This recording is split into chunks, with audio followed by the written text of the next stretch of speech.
Bismillahirrahmanirrahim. Hari ini saya perkenalkan kitab tafsir yang ketiga. Pertama, kitab tafsir Al-Quranil Azim, ya, karya Al-Imam Ibn Kathir rahimahullah. Yang kedua, kemarin saya perkenalkan kitab Al-Ahkam, ya, Al-Ahkam Al-Islamiyah Al-Quraniyah Al-Fiqhiyah, berisi hukum-hukum Quran terkait dengan masalah fiqih, yaitu kitab Rawa'i'ul Bayan, ya, fi tafsiri ayatil ahkam, karya Al-Imam Muhammad bin Ali As-Sabuni. Ya, sekarang saya akan bawakan kitab ini tafsir Jalalain. Ya, tafsirul Jalalain yang dari sejak masa-masa dulu di negeri kita ini banyak jadi referensi, dan nanti saya tunjukkan bagaimana kitab ini walaupun terlihat singkat, padat, tapi isinya sangat luar biasa luas dan berharga.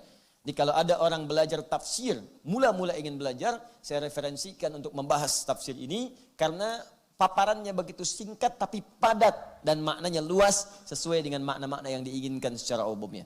Baik, hari ini kita akan kaji pada ayat yang selanjutnya, yaitu ayat Maliki Yaumiddin. Bismillahirrahmanirrahim sudah kita uraikan. Alhamdulillahirabbil alamin sudah kita selesaikan. Ar-Rahmanir-Rahim juga sudah kita uraikan. Sekarang kita masuk dalam bahasan surah Al-Fatihah pada ayat Maliki Yaumiddin. Al-Fatihah, sebagaimana kami sampaikan di awal jumpa kita, alnya bisa mengandung istighraq, bisa bermakna ta'rif. Kalau dia bermakna ta'rif atau ma'rifah, menunjuk pada sesuatu yang khusus. Al-Fatihah, surat yang ini yang khusus, bukan yang lain. Kenapa disebutkan kalimat ta'rif khusus di sini? Karena surat ini satu-satunya surat yang khusus kemudian dibaca sebagai pembuka dalam bacaan salat. Setelah kita bertakbir, iftitah, maka ayat surah yang pertama dibacakan adalah Al-Fatihah. Kenapa disebut alnya ta'rif khusus? Karena surah ini surah yang khusus dijadikan sebagai pembuka dari Al-Quran yang tercantum dalam mushaf sebanyak 114 surah. Karena itu alnya berfungsi ta'rif untuk menunjukkan sifatnya yang membuka mushaf dan membuka bacaan dalam salat. Tapi jangan lupa al pun berfungsi istighraq, menunjuk makna komprehensif dengan segala keistimewaannya. Al-Fatihah, Fatihah pembuka nilai-nilai kebaikan. Al yang menunjuk istighraq, pembuka semua nilai-nilai kebaikan. Jadi kalau ingin dibukakan kepada kita oleh Allah Subhanahu wa taala semua jenis kebaikan, kebaikan dalam rizki, kebaikan dalam ilmu, kebaikan dalam rumah tangga, kebaikan dalam pekerjaan, kebaikan dalam kehidupan sosial, semua jenis kebaikan. Yang sakit jadi sembuh, yang susah jadi mudah, yang sempit jadi lapang. Maka pelajarilah isi Al-Fatihah dengan makna al yang kedua, yaitu fungsi istighraq. Ayat 1 sampai dengan 3 sudah kita bahas. Sekarang kita masuk kepada ayat yang keempatnya. Saya simpulkan dengan singkat. Pengantar pertama, jadikan semua karena Allah Subhanahu wa taala jika ingin dibuka semua jenis-jenis kebaikan dalam kehidupan kita. Itulah fungsi ba. Lakukan semua karena Allah, dan cara mengerjakan karena Allah niatkan sebagai ibadah. Karena itu menggunakan lafaz jalalah Allah yang bermakna haqqul ma'bud wa ma'budu bil haqq. Jangan sekedar bismillah tapi dipanggil salat lambat. Diminta zakat, lambat. Diminta puasa, tunda-tunda. Tidak. Kalau kita ucapkan bismillah, ingin dibuka semua jenis kebaikan, maka cepat respon semua perintah Allah sebagai bukti pengabdian kita kepada Allah Subhanahu wa taala. Maka kalau itu dikerjakan, maka sifat ismun bimakna sumuwun akan melekat kepada rahmat Allah yang diturunkan kepada kita. Orang yang rajin ibadah, orang yang dekat dengan Allah, orang yang cepat merespon seruan-seruan Allah, maka akan diangkat oleh Allah Subhanahu wa taala derajatnya dan didekatkan dengan rahmat dunia dan akhirat. Rahmat dunia sifatnya disebut dengan Rahman. Karena itu orang-orang yang ibadahnya khusus, spesial, rajin, cepat dekat dengan Allah, maka Allah akan berikan rahmat-rahmat dunia lebih cepat dibandingkan dengan hamba-hamba biasa. Itu yang dicontohkan kepada Maryam alaihissalam. Maryam punya mihrab, rajin ibadah, melebihi kadar manusia-manusia yang lainnya. Kalau orang-orang lain siangnya makan, ia puasa. Malamnya tidur, ia tahajud. Ya, banyak beribadah kepada Allah di luar batas keadaan manusia biasa. Maka apa yang terjadi? Beliau biasa, bukan nabi, bukan rasul, tapi rezekinya dimudahkan oleh Allah lebih daripada orang-orang yang lainnya. Contoh lain, pemuda-pemuda di dalam gua, Ashabul Kahf. Ashabul Kahfi itu bukan nabi, bukan rasul, tapi kecintaannya kepada Allah untuk mendekat, meninggalkan tempatnya karena banyak dikejar-kejar supaya menjauh dari Allah. Untuk mendekat kepada Allah, rela meninggalkan kenyamanan, rela meninggalkan kemapanan, rela meninggalkan kenikmatan, bahkan berada di gua yang sempit pun rela, yang penting Allah ridha. Masuk ke dalam gua yang sempit dijadikan luas oleh Allah Subhanahu wa taala. Rezekinya diberikan, jasadnya dijaga, kenikmatannya diberikan, tidur tak terganggu, 305 tahun tidur nggak ada yang ganggu, bayangkan. Itu luar biasa. Jadi kalau kita dekat dengan Allah, rumah sempit pun kelihatan luas. Tapi kalau jauh dari Allah, rumah luas pun rasanya sempit. Rizki yang banyak pun nggak terukur gitu. Segalanya habis saja, habis, tapi nggak ada nikmatnya. Jadi kalau Allah sudah mengangkat seorang hamba, sumud, diangkat dengan ketinggiannya, ismun jadi sifatnya, diangkat oleh Allah, maka sifat rahmannya akan memberikan kenyamanan di dunia, dan sifat rahimnya akan menganugerahkan surga terbaik saat kembali kepada Allah Subhanahu wa taala. Karena itulah kemudian setelah kita dapatkan itu semua, maka berusaha untuk bersyukur kepada Allah Subhanahu wa taala. Alhamdulillahi rabbil alamin. Pakai nikmat-nikmat itu untuk mendekat kepada Allah. Ini kuncinya. Jadi kalau Allah berikan pada kita pakaian, pakai untuk mensyukuri nikmat Allah, pakai untuk nutup aurat, pakai untuk ibadah, pakai untuk salat, pakai untuk ta'lim. Allah berikan kita rizki berupa sepeda, pakai untuk mendekat kepada Allah. Cari rizki, olahraga supaya sehat, sehatnya diniatkan untuk ibadah, bukan sekedar olahraga. Jadi kalau cuma olahraga pakai sepeda, yang belum beriman pun bisa pakai sepeda untuk olahraga. Bahkan di tempat yang sama, yang membedakan apa? Niat. Pekerjaan, aktivitas disebut amal. Jamaknya disebut amal. Untuk membedakan amal, aktivitas kita dengan orang yang belum beriman, ada pada niatnya. Apa rumusnya? Hadis Nabi SAW, riwayat Al-Imam Al-Bukhari, di kitab yang pertamanya, dari kitab Al-Jami As-Sahih.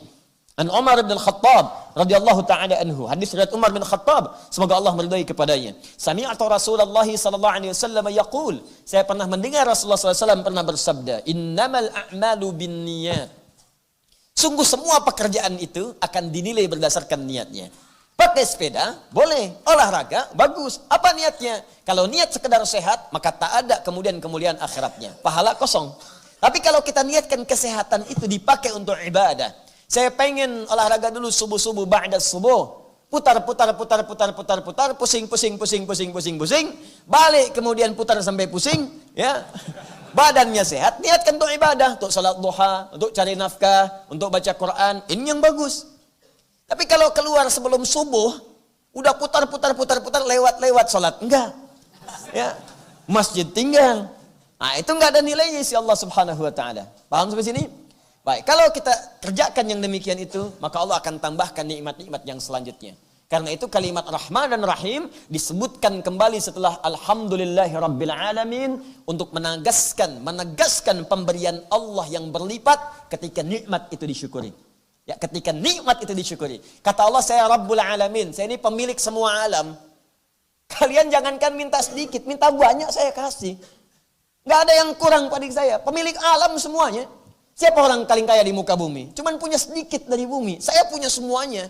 Bumi punya saya, kata Allah. Langit punya saya. Alam jin saya yang punya. Manusia saya yang punya. Hewan saya yang punya. Tumbuhan saya yang punya. Kamu tuh cuman punya sedikit. Mau minta apa? Saya berikan sampai kamu puas. Wala sawfa yu'tika rabbuka fatarda. Saya kasih. Nggak ada batas bagi saya, kata Allah. Bagaimana cara Allah melipat gandakan balasan kita? Syukur. Itu yang dimaksud Quran surah ke-14 ayat ke-7. La in syakartum la azidannakum. Kalau kamu syukur, saya tambah. Saya tambah.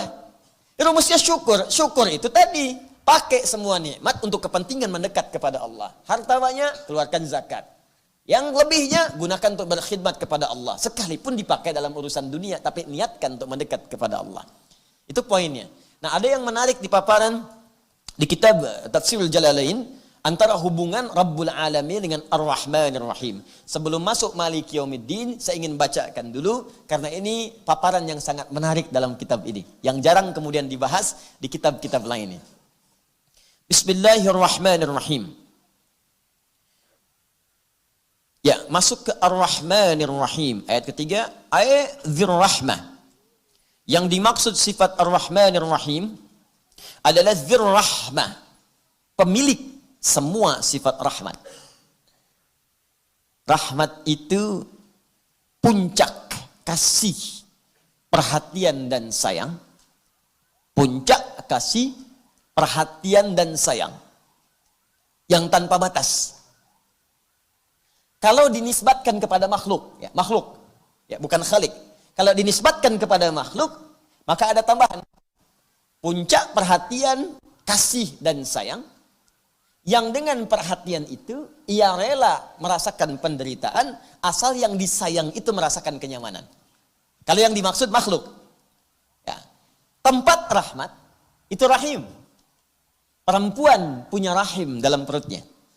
Kenapa dinamakan dengan rahim? Karena di dalamnya ada sosok yang sangat disayang, dikasihi, dan diberikan perhatian luar biasa. Sekalipun yang mengandung itu merasakan sakit untuk itu. Gak apa-apa sakit, yang penting yang dikandung ini merasakan kenikmatannya. Ya, silahkan tanyakan pada setiap yang mengandung. Saya melihat istri saya saat mengandung, juga mungkin istri-istri Anda yang Anda perhatikan. Atau tanyakan pada ibunda kita yang telah melahirkan kita. Saat mengandung, kata Al-Quran, wahnan ala wahnin. Quran surah ke-31 ayat ke-14. Sulitnya luar biasa. Piring kanan susah, kiri susah, telungkup mustahil. Ya. Baik, terlentang juga sulit. Tapi dipertahankan semua itu untuk apa? Supaya anak yang dikandung ini merasakan nikmat dan sayang.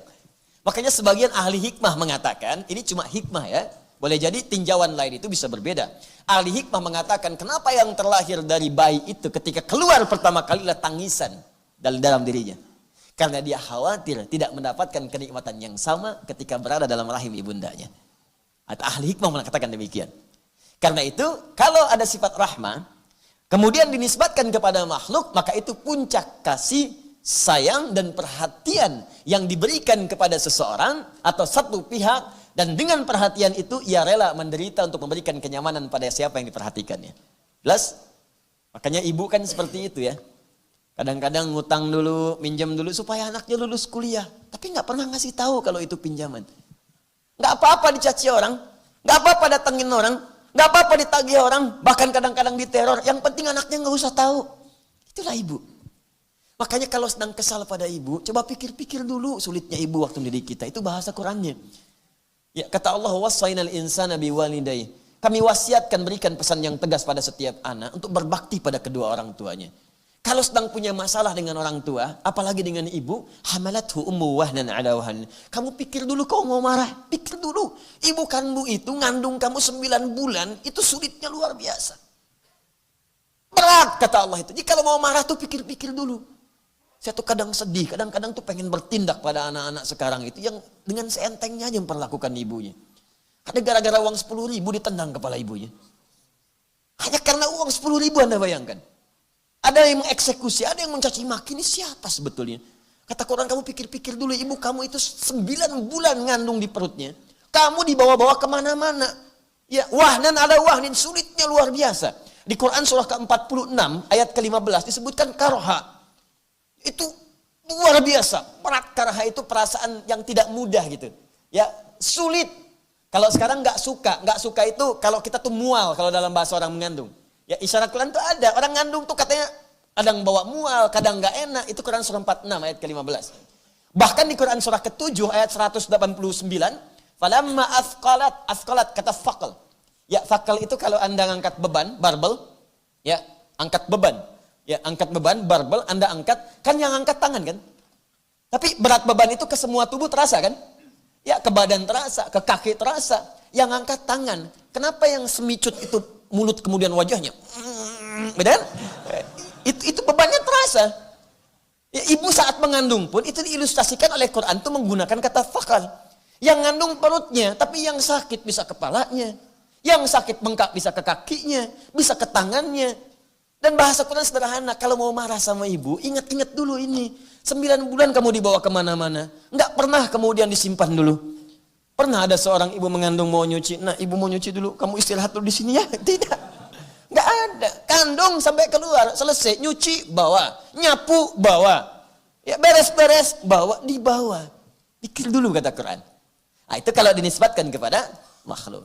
Kalau dinisbatkan kepada Khalik, Allah subhanahu wa ta'ala, maka sifat menanggung penderitaan itu dihilangkan. Karena mesti ada beda antara Khalik Allah dengan makhluk. Itu kaidah. Karena itu sifat rahmat Allah diberikan tanpa batas kepada manusia sampai ia kembali mau mendekat kepada Allah subhanahu wa ta'ala. Itu perbedaannya. Di Allah itu teman-teman, nggak ada batasnya. Nih saya contohkan ya, pelaku maksiat, gelap-gelapnya, sepekat-pekatnya, sehitam-hitamnya dosa melekat pada diri manusia. Itu oleh Allah diberi kesempatan sampai mau balik. Sampai ajalnya tiba. Jadi kalau sebelum ajalnya sampai ke kerongkongan, itu dibentangkan terus rahmatnya. Dengan sifat rahmatnya. Yuk kita ambil contoh ya. Di Quran itu ilustrasi kesalahan, itu ada 5 jenis. Dan setiap jenisnya, itu selalu dilekatkan sifat Allah untuk mengampuninya.